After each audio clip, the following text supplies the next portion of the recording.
adakah lelaki ini terperangkap di masa lalu? Pada tahun 1995, seorang lelaki dinyatakan telah membuat heboh di sebuah acara stesen radio di mana ia mengatakan bahawa dia memiliki mesin waktu.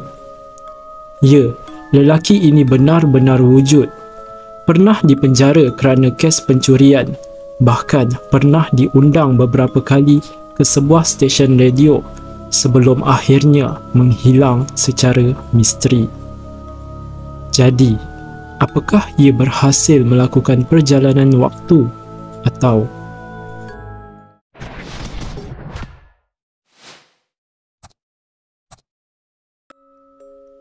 Mike Markham yang pada ketika itu berusia 21 tahun mencuba untuk membina mesin waktu di rumahnya. Mike merupakan seorang pelajar jurusan elektronik.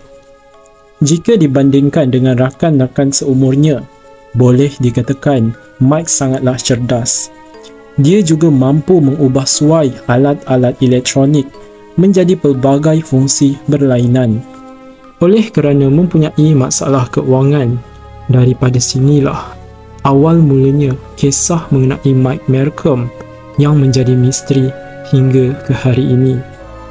Dengan kemampuan elektronik yang dimilikinya, dia pun terfikir untuk menciptakan sebuah mesin waktu dengan tujuan agar dapat melihat masa hadapan dan ingin mengetahui nombor loteri yang akan menjadi pemenang.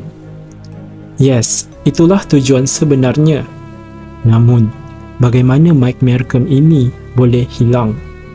Mike pun mula membina mesin waktu dengan menggunakan Jacob Ladder ataupun tangga Yakub.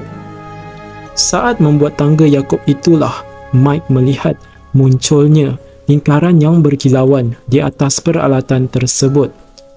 Dia tidak pasti dengan apa yang terjadi pada alat itu. Penasaran dengan hal tersebut, ia pun melemparkan sebuah skru ke dalam lingkaran itu. Menurut Mike, skru tersebut menghilang setelah melalui lingkaran itu. Ia mengatakan lagi bahawa skru tersebut lenyap selama 1 saat dan muncul kembali beberapa meter dari tempat ia berdiri. Dia pun menyimpulkan bahawa skru itu telah melalui perjalanan waktu. Setelah yakin akan hal tersebut, Mike pun merancang untuk membina tangga Yakub yang lebih besar seukuran manusia. Oleh kerana kos yang diperlukan untuk membina mesin waktu itu sangatlah tinggi dan kerana saiz mesin itu sangat besar, ia memerlukan sumber tenaga yang sangat banyak. Tambahan lagi, Mike yang tidak mempunyai wang, dia pun memutuskan untuk mencuri di sebuah pencawang elektrik berdekatan rumahnya. Malang bagi Mike, setelah berhasil mencuri barang-barang dari pencawang itu, seorang sheriff telah mengetahui perbuatannya. Lalu, dia bergegas ke rumah Mike dan menangkapnya. Setelah didapati bersalah, Mike pun dijatuhkan hukuman penjara selama 60 hari. Kisah inilah yang kemudiannya diceritakan oleh Mike kepada Art Bell di sebuah acara radio bernama Coast to Coast setelah dirinya keluar dari penjara. Mike mengatakan bahawa dia sedang merancangkan eksperimen lain tetapi tidak memiliki ruang dan dana. Di akhir acara, Mike memberikan nombor telefonnya. Lalu, dia menerima banyak panggilan telefon selama 3 hari. Wawancara tersebut sangat membantu Mike kerana banyak pendengar yang membantunya dalam idea dan pendanaan. Mike kemudian pindah ke sebuah apartmen di wilayah St. George dan mula mengerjakan mesin waktunya lagi. Namun, dia telah dihalau oleh pemilik apartmen itu kerana eksperimennya sangat mengganggu. Dan akhir sekali, pada tahun 1996, Art Bell kembali mengundang Mike Malcolm ke acara radionya. Dengan bersemangat, Mike mengatakan bahawa ia sedang membina mesin waktu yang lebih canggih. Ia juga menyatakan bahawa dalam masa 30 hari lagi, mesin waktu ciptaannya akan selesai.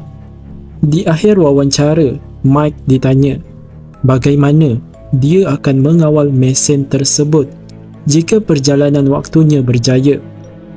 Lalu, Mike menjawab dengan hanya sebuah peranti berupa seakan telefon. Tetapi, sayangnya, kemunculannya di acara tersebut adalah kemunculan yang terakhir kerana Mike tidak pernah lagi dilihat setelah itu. Dan pada Januari 1997, ia dinyatakan telah hilang. Apakah Mike Malcolm berhasil menciptakan mesin waktunya dan melakukan penjelajahan waktu? Atau apakah semua aliran elektrik yang sangat besar telah membunuhnya? Tak lama setelah Mike menghilang, seorang pendengar radio menelefon Art Bell untuk membicarakan sebuah cerita aneh yang ia temukan.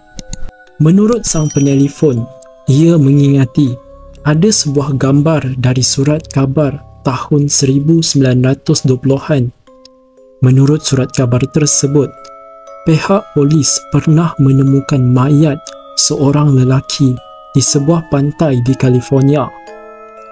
Tubuh lelaki itu hancur dalam sebuah tabung logam yang sangat besar. Malangnya, lelaki tersebut tidak dapat dikenali dan terdapat sebuah peranti yang pelik berada di samping tubuhnya. Pihak polis saat itu tidak dapat mengidentifikasi peralatan dan juga identiti mayat tersebut, dan penyebab kematiannya juga tidak dapat dipecahkan. Apa yang lagi pelik adalah peranti yang ditemukan di samping mayat itu mirip seakan telefon. Sama seperti apa yang dikatakan Mike pada kemunculannya yang terakhir. Jadi, apakah Mike telah berhasil melakukan perjalanan waktu ke masa lalu? Dan adakah mayat lelaki tersebut adalah Mike Malcolm?